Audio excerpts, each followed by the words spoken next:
Hipopituitarismo. A continuación pasamos a un tema en el que existe deficiencia hormonal. Es el denominado hipopituitarismo.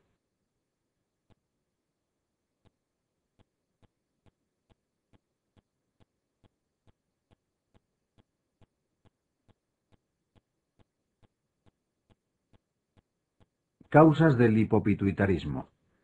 El hipopituitarismo viene definido por el déficit de una o varias hormonas, y la etiología, como se aprecia en la tabla, puede ser múltiple. Las causas idiopáticas son extraordinariamente infrecuentes. Por el contrario, las enfermedades granulomatosas pueden infiltrar con frecuencia la hipófisis. Y es importante tenerlo en cuenta en los pacientes con este tipo de enfermedades.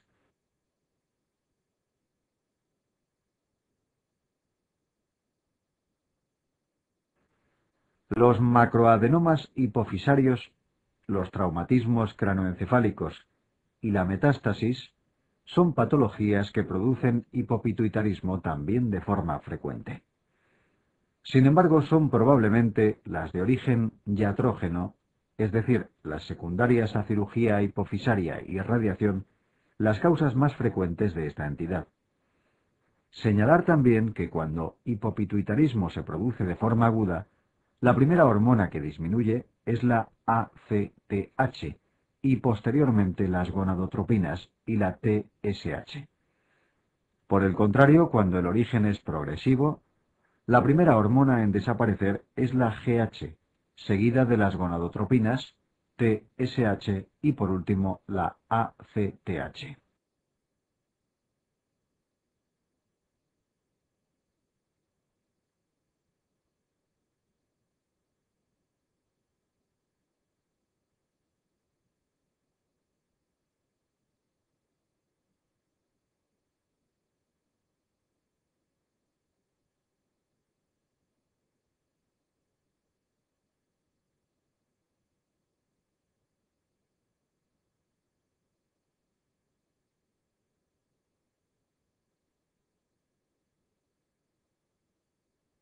Comentario pregunta 12.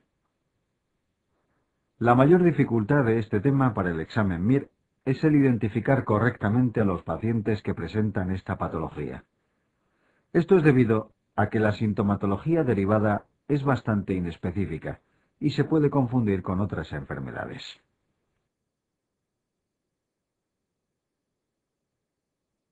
Por ejemplo, comentaremos la pregunta 12 del test. En el caso clínico se presenta a un paciente con distintos síntomas. Por un lado, presenta disminución de la libido e impotencia, datos que nos sugieren la existencia de hipogonadismo. También asocia astenia, náuseas y vómitos, que son síntomas de déficit de cortisol. Y por último, la letargia, la piel seca y el estreñimiento son característicos del hipotiroidismo.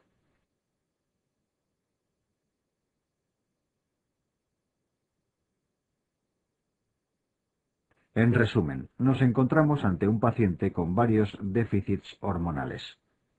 Esta clínica puede ser producida por un síndrome pluriglandular autoinmune, aunque no existe ningún dato en el caso que nos oriente hacia esta entidad, o por un panhipopituitarismo, que es la patología que presenta el paciente. Dentro de las causas que cursan con panhipopituitarismo, no se encuentran los microadenomas hipofisarios, motivo por el que el microprolactinoma es el diagnóstico menos probable en este caso.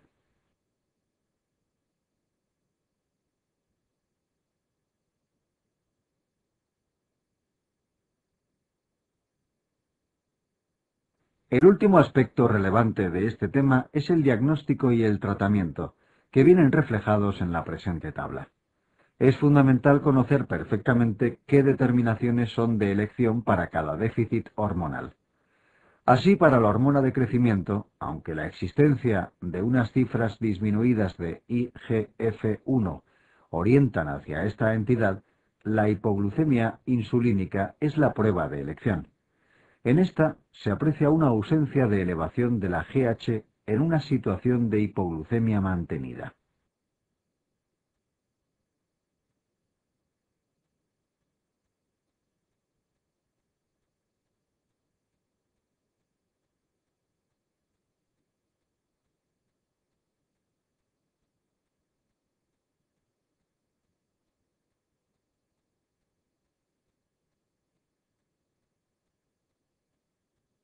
Para el déficit de ACTH, aunque un cortisol sérico menor de 3,5 es diagnóstico y mayor de 18 descarta la enfermedad, el test de elección es también la hipoglucemia insulínica. Recordad que una situación de hipoglucemia estimula la liberación de ACTH y secundariamente un aumento de cortisol, hecho que no se produce en pacientes con este déficit hormonal. Para el déficit de prolactina, el estímulo con TRH es de elección, aunque no se suele realizar, dada la escasa relevancia clínica del déficit de prolactina. El déficit de TSH se diagnostica habitualmente con la determinación de TSH y T4 libre. En pacientes con déficit de TSH observaremos una disminución de la T4 libre, con cifras disminuidas de TSH o en el límite bajo de la normalidad. El estímulo con TRH no suele ser necesario para el diagnóstico.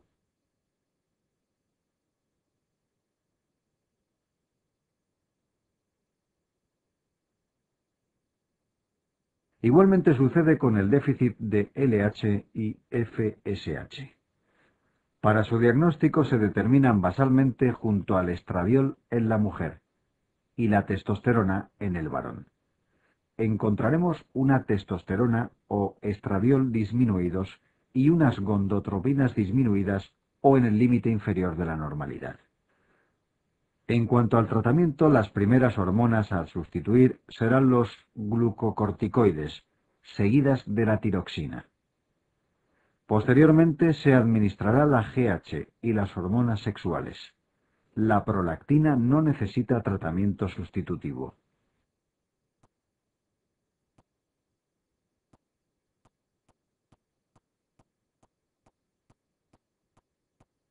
Neurohipófisis.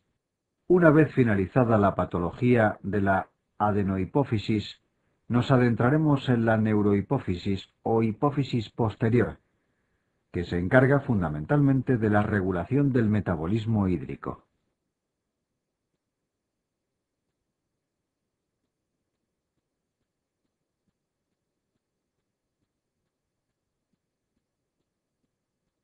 Acciones de la ADH. La hormona antidiurética o vasopresina es una hormona sintetizada en el hipotálamo, al igual que la oxitocina, y que se almacena en la neurohipófisis. Dentro de sus acciones, la fundamental consiste en hacer permeable al túbulo colector de la neurona al agua, contribuyendo de esta forma a la reabsorción de agua y a mantener constante la osmolaridad plasmática.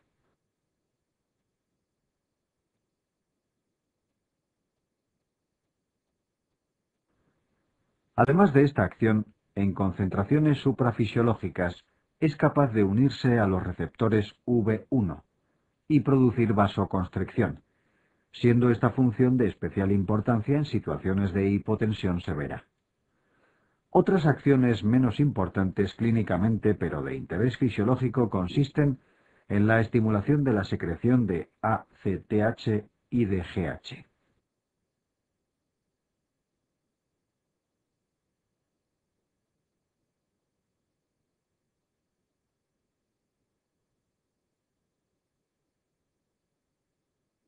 La liberación y regulación de la hormona antidiurética está controlada por diversos factores.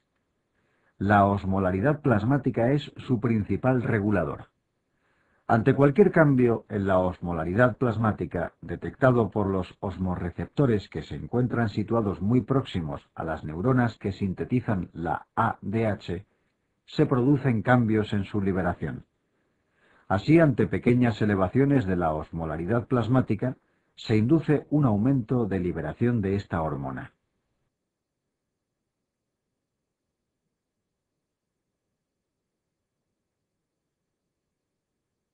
El volumen plasmático también se encuentra relacionado con la hormona antidiurética. Ante una disminución del volumen plasmático detectado por la aurícula izquierda y las venas pulmonares, se produce una respuesta compensadora que estimula la liberación de ADH. Esta respuesta también se produce ante situaciones como la bipedestación y la vasodilatación. Otro estímulo para su liberación es la existencia de hipotensión, que es detectada por los varorreceptores localizados en la arteria carótida.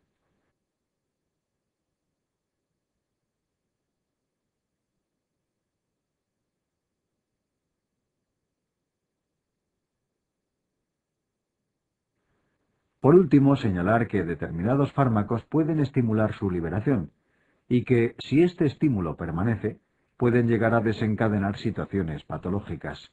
Entre los más destacados se encuentran la nicotina, morfina, ciclofosfamida, clorpropamida y carbamazepina.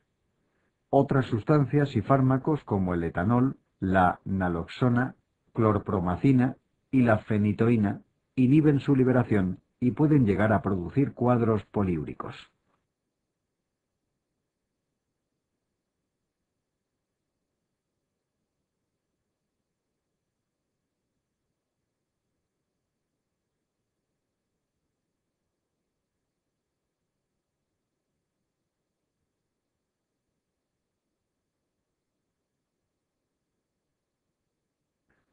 Diabetes insípida. La primera patología que vamos a describir de la neurohipófisis es la diabetes insípida. Esta enfermedad se caracteriza por la liberación por el organismo de grandes cantidades de orina diluida. Se distinguen dos tipos de diabetes insípida claramente diferenciados, que son la central y la nefrogénica. En la primera existiría un defecto en las hormonas liberadoras de ADH o en los osmorreceptores, y en la segunda se caracterizaría por la falta de respuesta del riñón a la hormona.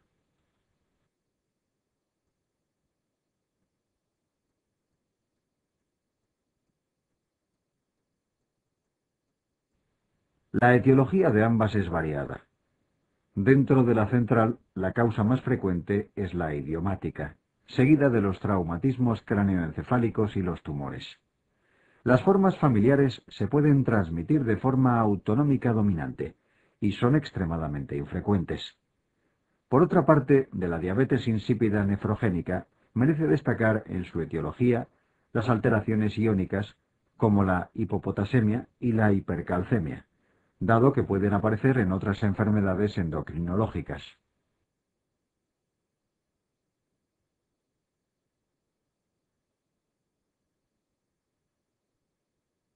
Los fármacos como el litio y la demeclociclina pueden también inducirla. Y al igual que en la forma anterior, existen trastornos hereditarios muy raros que se transmiten de forma recesiva ligada al sexo.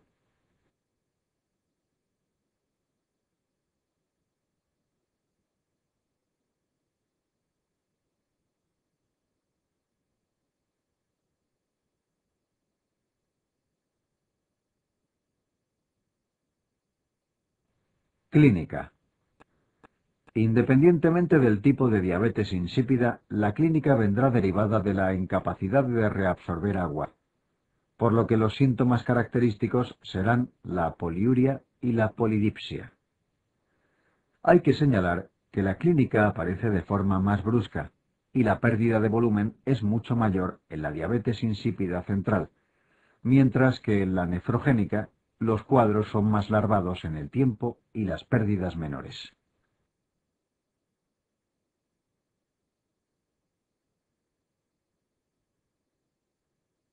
Desde el punto de vista analítico, encontraremos una orina diluida, con un descenso de su osmolaridad, mientras que habitualmente la osmolaridad y sodio plasmáticos se mantendrán en el rango de la normalidad, al asociar también polidipsia. Sin embargo, personas como los ancianos, los niños y en situación crítica podremos encontrar datos que indiquen deshidratación, como una elevación tanto del sodio como de la osmolaridad plasmática, al tener menos acceso a la ingesta de líquidos.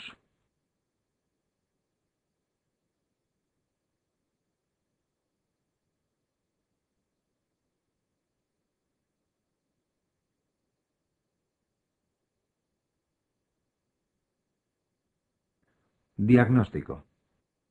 Lo más importante de este tema es realizar un correcto diagnóstico diferencial ante un paciente con un cuadro poliúrico polidípsico.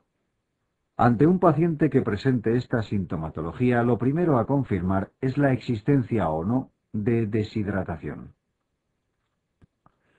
Para ello son útiles tanto los signos de la exploración física como el aumento en las cifras de sodio y osmolaridad plasmáticas. En caso de existir deshidratación, la siguiente medida será la administración de desmopresina, que es un análogo de la vasopresina, y valorar la respuesta renal con la determinación de la osmolaridad urinaria. Si al administrar la desmopresina se produce un aumento de la osmolaridad urinaria, confirma el funcionamiento correcto del riñón y se diagnosticará de diabetes insípida central. Si por el contrario no existe respuesta, el diagnóstico será el de diabetes insípida nefrogénica.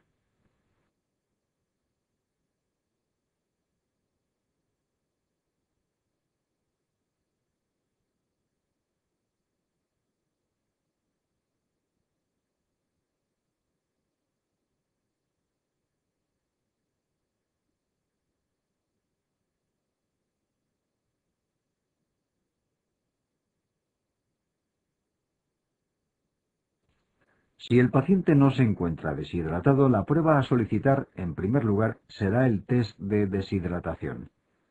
En esta prueba no se le permite al paciente la ingesta de líquidos y se realizan determinaciones periódicas del sodio y la osmolaridad plasmática y de la urinaria.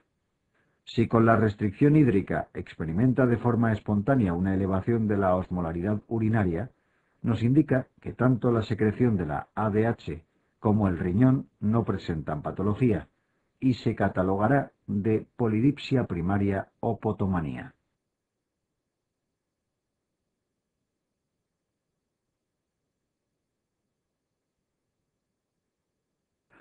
Si el paciente se deshidrata con la restricción de líquidos, se administrará la desmopresina y se valorará la respuesta renal. En caso de elevación de la osmolaridad urinaria nos encontraremos ante una diabetes insípida central y si no hay respuesta, ante una nefrogénica.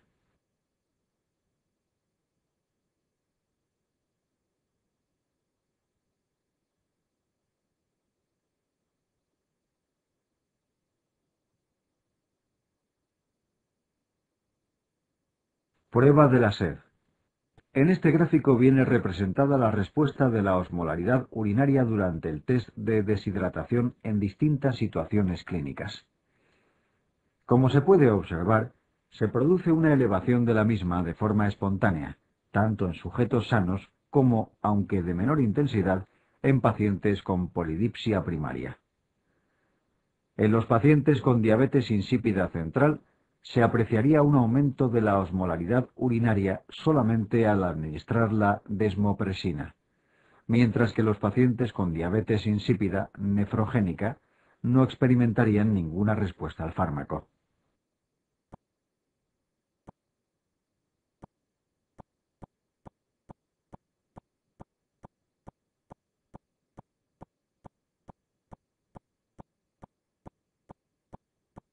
Tratamiento. El tratamiento de la diabetes insípida varía en función de si se trata de una diabetes insípida central o nefrogénica. En el caso de la diabetes insípida central, el tratamiento consiste en administrar la hormona deficitaria, es decir, la ADH. Existen distintos preparados sintéticos que sustituyen a esta hormona, siendo el más empleado en la actualidad la desmopresina, que se puede administrar en forma de comprimidos, gotas y sprays nasales o por vía subcutánea.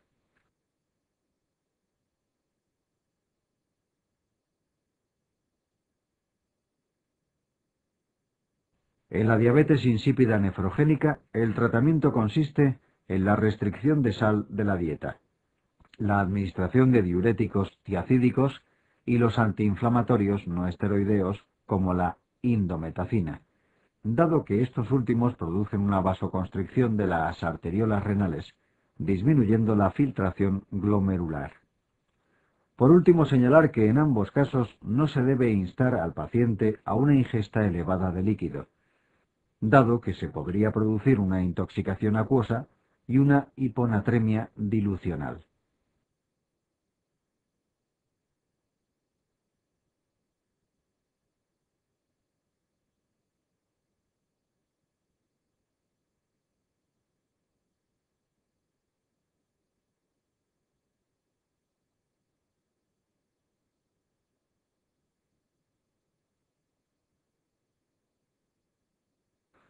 Secreción inadecuada de ADH, SIADH.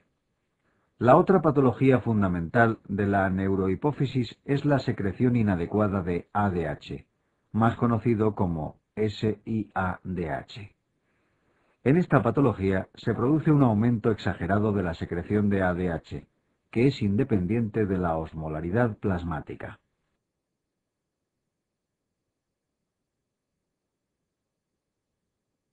Por lo tanto, en estos pacientes se produce un aumento de la reabsorción de agua en el túbulo colector, que conllevará la aparición del cuadro clínico y de las alteraciones analíticas que caracterizan al síndrome.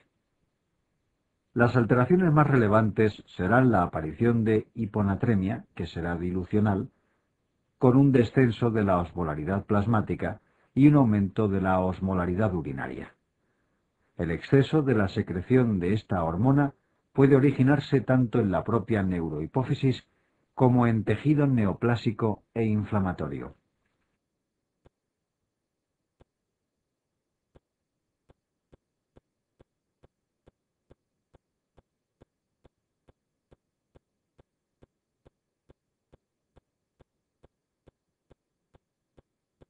Etiología. Como puede apreciarse en la siguiente tabla, la etiología de este síndrome es muy diversa. Es importante destacar que en las patologías del sistema nervioso central, como en las infecciones, traumatismos, fracturas y cirugías, es frecuente su aparición.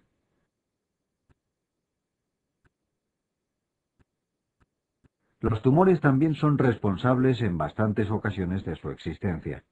De especial mención son el microcítico de pulmón, los tumores pancreáticos y el timoma, donde además de secretar ADH, pueden producir otros síndromes paraneoplásicos, como el síndrome de Cushing por secreción ectópica de ACTH.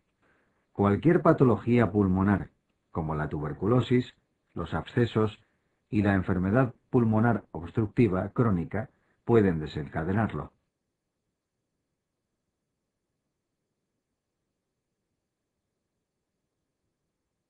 Por último, señalar que los fármacos que anteriormente fueron mencionados y que presentaban la capacidad de estimular su secreción pueden generar este síndrome, así como en el hipotiroidismo, cuadro que también puede cursar con hiponatremia.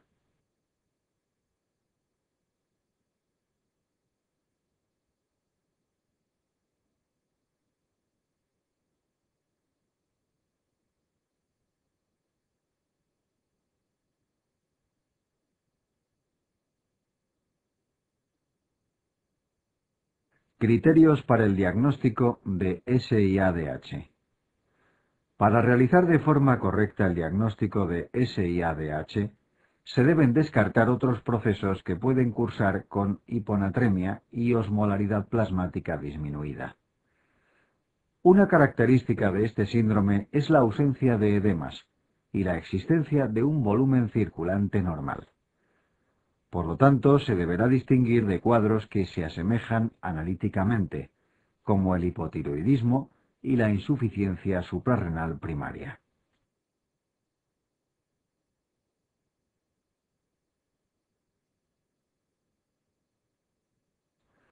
Para poder confirmar el diagnóstico, es preciso que se cumplan todos los criterios mayores, que son la existencia de hiponatremia, hipoosmolaridad plasmática, ausencia de edemas, presión arterial normal, elevación de la osmolaridad urinaria y descartar las patologías anteriormente mencionadas.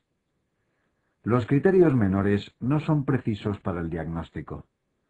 La prueba de sobrecarga hídrica casi nunca se realiza ante el riesgo de empeoramiento de la clínica al agravar la hiponatremia, y los niveles de vasopresina no se suelen determinar con las técnicas de laboratorio habituales.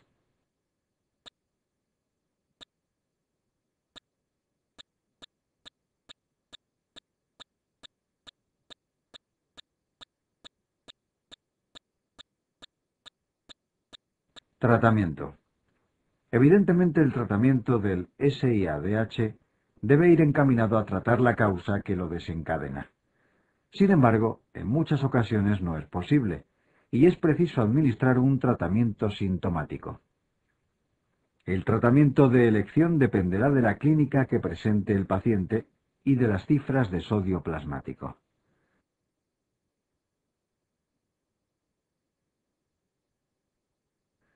En la mayoría de las ocasiones, los pacientes presentan síntomas leves como anorexia, náuseas y vómitos y cifras de sodio superiores a 125. En estos casos, el tratamiento de elección es la restricción de agua, pudiéndose asociar fármacos como la furosemida, litio o demeclociclina.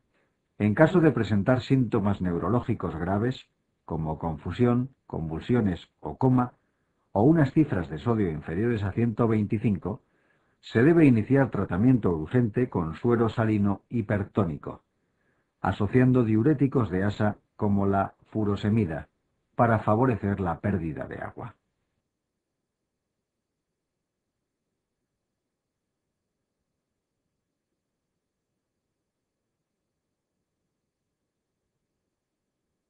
Patología tiroidea. A continuación vamos a explicar la patología tiroidea.